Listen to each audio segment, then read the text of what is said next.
তরুণ বয়স থেকেই সবার কাছে ধর্মভীরু হিসেবে পরিচিত ছিলেন ওসমান। একসময় তিনি শেখ এদেব আলী নামক এক ধর্মগুরুর ব্যক্তিত্ব ও জ্ঞানের গভীরতায় মুগ্ধ হয়ে নিয়মিত তার সাথে দেখা করতে যেতেন। এস্কিশিহির শহরের এক গ্রাম ঈদবার্নুতে এদেব আলীর সাথে দেখা করতে যেতেন ওসমান। একদিন এদেব আলীর সাথে দেখা করতে গিয়ে তার মেয়ে মাল হাতুনের সাথে ঘটনাক্রমে দেখা হয়ে যায় তার। মাল হাতুনের সৌন্দর্যে মুগ্ধ হয়ে তাকে ভালোবেসে ফেলেন ওসমান। ফলে এদেব আলীর বাড়িতে তার যাওয়া আসার মাত্রাও বেড়ে যায়। একসময় তিনি এদেব আলীকে তার মনের কথা খুলে বলেন, কিন্তু ওসমানের সাথে নিজের সামাজিক পদমর্যাদা কাছাকাছি না হওয়ায় এদেব আলী এ বিয়েতে রাজি হননি। এমন প্রত্যাখ্যান সহজে মেনে নিতে পারেনি তরুণ ওসমান গাজী, তাই প্রায় বন্ধুদের কাছে নিজের হতাশা ব্যক্ত করতেন তিনি। সমস্যা হলো, তার কাছে মাল হাতুনের রূপের বর্ণনা শুনতে শুনতে তার বন্ধুদের মাঝেও মেয়েটির প্রতি আকর্ষণ জন্মাতে শুরু করে। এদেরই একজন ছিলেন এস্কিশিহিরের এক তরুণ নেতা। তিনিও এদেব আলীর কাছে মাল হাতুনকে বিয়ের প্রস্তাব দেন, কিন্তু তার ভাগ্যেও ওসমানের মতো প্রত্যাখ্যান জুটল। কিন্তু একজন নেতাকে এভাবে ফিরিয়ে দিয়ে তাকে এদেব আলী কিছুটা ভয় পেয়ে গেলেন, তাই নিজের বাসা পাল্টানোর সিদ্ধান্ত নিলেন তিনি। ওদিকে এস্কিশিহিরের সেই নেতার মনে আস্তে আস্তে ওসমান সম্পর্কে বিরূপ মনোভাব জন্মাতে শুরু করে। একসময় তিনি তাকে প্রতিপক্ষ হিসেবেই দেখা শুরু করে দেন। একদিন ওসমান তার ভাই গুকালবকে নিয়ে পার্শ্ববর্তী ইলিয়ানের জমিদারের দুর্গে ঘুরতে গিয়েছিলেন। তখনই সেই নেতা তার আরেক বন্ধু মাইকেলকে নিয়ে সেই দুর্গ ঘেরাও করে বসেন এবং জমিদারকে বলেন ওসমানকে তার হাতে তুলে দিতে।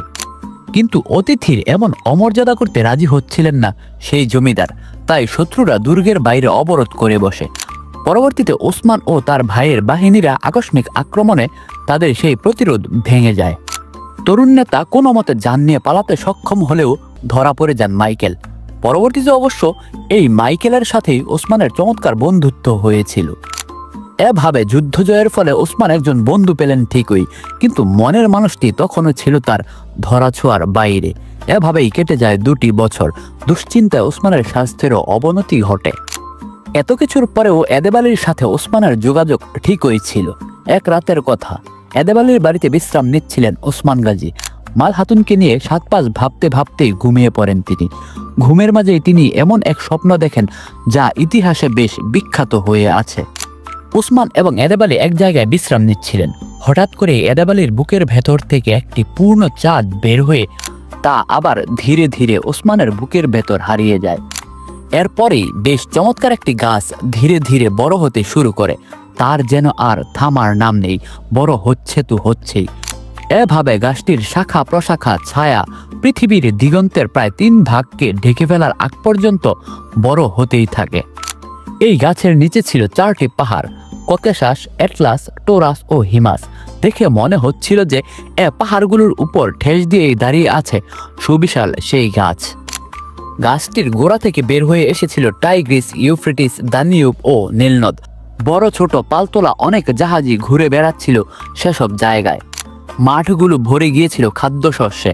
পাহাড়গুলোর আশেপাশেও ছিল বিস্তীর্ণ বনাঞ্চল। পাহাড়গুলোর মধ্যবর্তী এলাকা জুড়ে ছিল জাঁকজমকপূর্ণ শহরের উপস্থিতি। অগণিত গম্বুজ, পিরামিড, ওবেলিক্স, মসজিদের মিনার আর সুউচ্চ টাওয়ার জানান দিচ্ছিল সেই শহরটির অভিজাত্যের মাত্রা। তাদের শীর্ষভাগে শোভা পাচ্ছিল এক অর্ধচন্দ্র। দূর থেকে ভেসে আসছিল মুয়াজ্জিনের আজানের সুমধুর ধ্বনি। হাজার হাজার নাইটিঙ্গেলের মন মাতানো ডাকের সাথে মিলেমিশে একাকার হয়ে গিয়েছিল সেই আজানের সুর।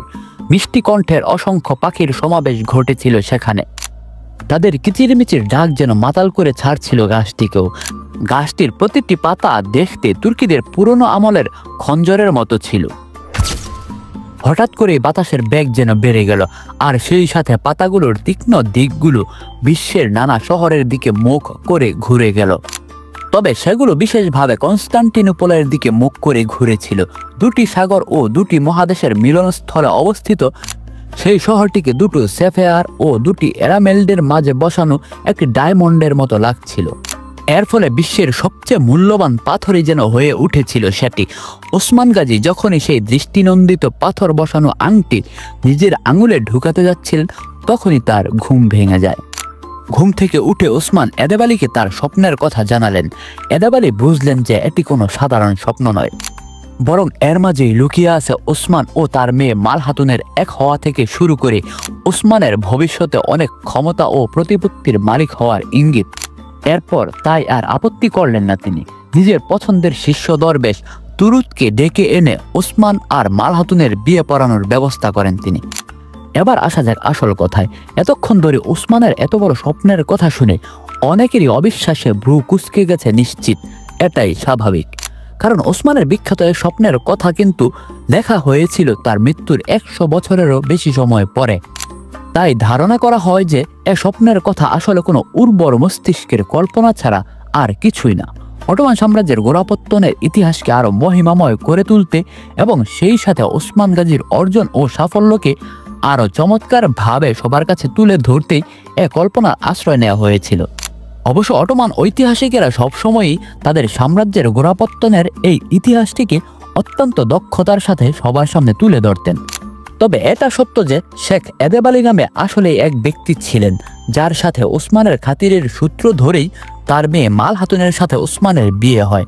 তবে মাইকেল ও দরবেশ তুরুদের অস্তিত্ব নিয়ে সন্দেহ আছে কিছু কিছু ইতিহাসবিদের।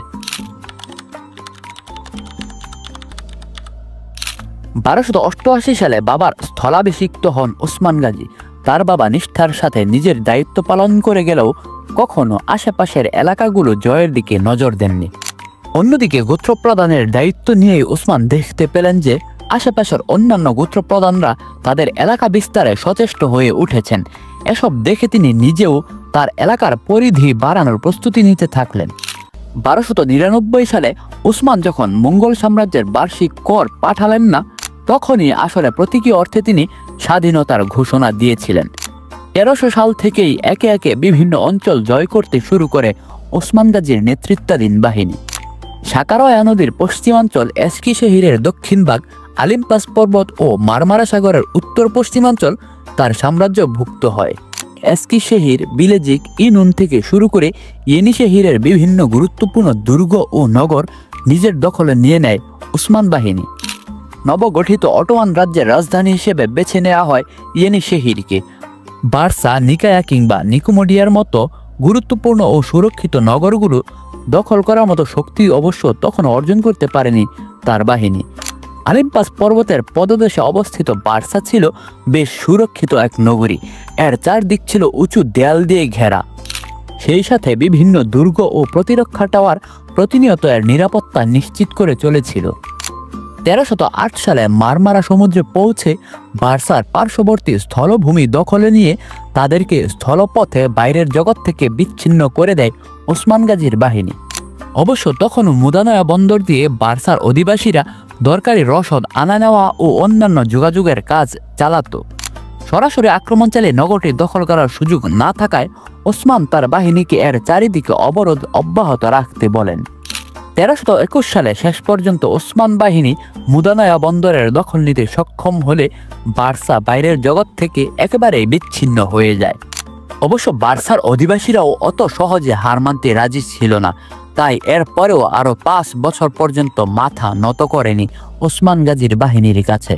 শেষ পর্যন্ত 1326 সালের 6 এপ্রিল তারা পরাজয় মেনে নিতে বাধ্য হয়। বার্সা জয় ছিল অটোমান সাম্রাজ্যের জন্য অত্যন্ত গুরুত্বপূর্ণ এক ঘটনা। এতদিন ধরে নানা যুদ্ধে ওসমান গাজী জয় পেলেও সেগুলো ছিল বিভিন্ন বর্বর জাতির বিরুদ্ধে জয়। অন্যদিকে বার্সা ছিল তৎকালীন এক গুরুত্বপূর্ণ বাণিজ্যিক কেন্দ্র। এটা জয়ের ফলে মধ্যপ্রাচ্য ও পূর্ব ইউরোপের রাজনৈতিক অর্থনৈতিক মানচিত্রের এক গুরুত্বপূর্ণ অংশ হয়ে ওঠে অটোমানরা। ততদিনে অবশ্য বয়সের ভারে নুয়ে পড়েছিল ওসমান গাজী। 1254 খ্রিস্টাব্দকে তার জন্মসাল ধরে নিলে তখন তার বয়স ছিল 72 বছর। বয়সজনিত নানা অসুস্থতার জন্য তখন বড় ছেলে ওরহান গাজীর হাতেই নিজ বাহিনীর দায়িত্ব অর্পণ করেছিলেন তিনি। অবশ্য সৌভাগ্যই বলতে হবে তার, কারণ মৃত্যুর আগে বার্সা দখল হওয়ার সুখবরটি ঠিকই জেনে যেতে পেরেছিলেন তিনি। কথিত আছে যে মৃত্যুর আগে তিনি ওরহানকে উপদেশ দিয়ে গিয়েছিলেন রাজ্য পরিচালনার ব্যাপারে। বাবা, আমি মারা যাচ্ছি, আমি কোনো দুঃখ ছাড়াই মারা যাব, কারণ তোমার মতো একজনকে আমি উত্তরসূরি হিসেবে রেখে যাচ্ছি। ন্যায়পরায়ণ হয়েও, সদ্গুণকে ভালোবেসো আর দয়াশীল হয়েও, তোমার অধীনস্থ সবাইকে সমান নিরাপত্তা দিও। আর নবীজির সাল্লাল্লাহু আলাইহি সাল্লাম প্রচারিত আইনকে আরো প্রসারিত করো। দুনিয়াতে এগুলোই একজন রাজপুত্রের দায়িত্ব এবং এগুলোই তাদের জীবনে জান্নাতের আশীর্বাদ বয়ে আনে। সদ্য সাম্রাজ্যভুক্ত বার্সা নগরীতে তাকে কবর দিতে বলেছিলেন ওসমান। সেই সাথে একে অটোমান সাম্রাজ্যের রাজধানী বানানোর নির্দেশও দিয়ে যান তিনি। কিছুকাল পরে মৃত্যুর কোলে ঢলে পড়েন ওসমান সাম্রাজ্যের প্রতিষ্ঠাতা ওসমান গাজী। শেষ ইচ্ছে অনুযায়ী তাকে বার্সাতে কবর দেওয়া হয়।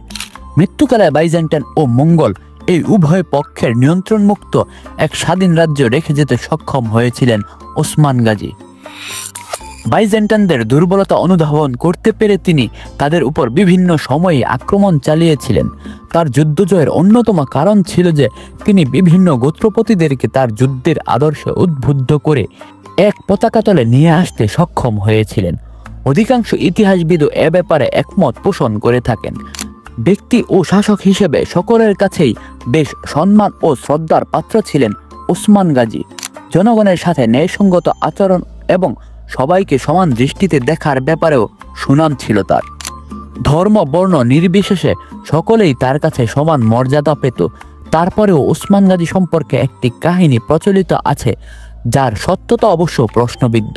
একবার তিনি নাকি একটি গুরুত্বপূর্ণ গ্রিক দুর্গে আক্রমণ চালাতে চেয়েছিলেন, কিন্তু তার চাচা দুন্দার এমন চিন্তা ভাবনাকে বেশ বিপজ্জনক মনে করে তাকে এসব থেকে দূরে থাকার উপদেশ দেন। চাচার এমন উপদেশকে নিজের সিংহাসন ও মর্যাদার প্রতি এক প্রকার হুমকি হিসেবেই দেখেছিলেন তিনি। তাই চুপচাপ ধনুকটা তুলে নিয়ে একটি তীর ছুঁড়ে চাচার জীবন সাঙ্গ করে দিয়েছিলেন ওসমান গাজী।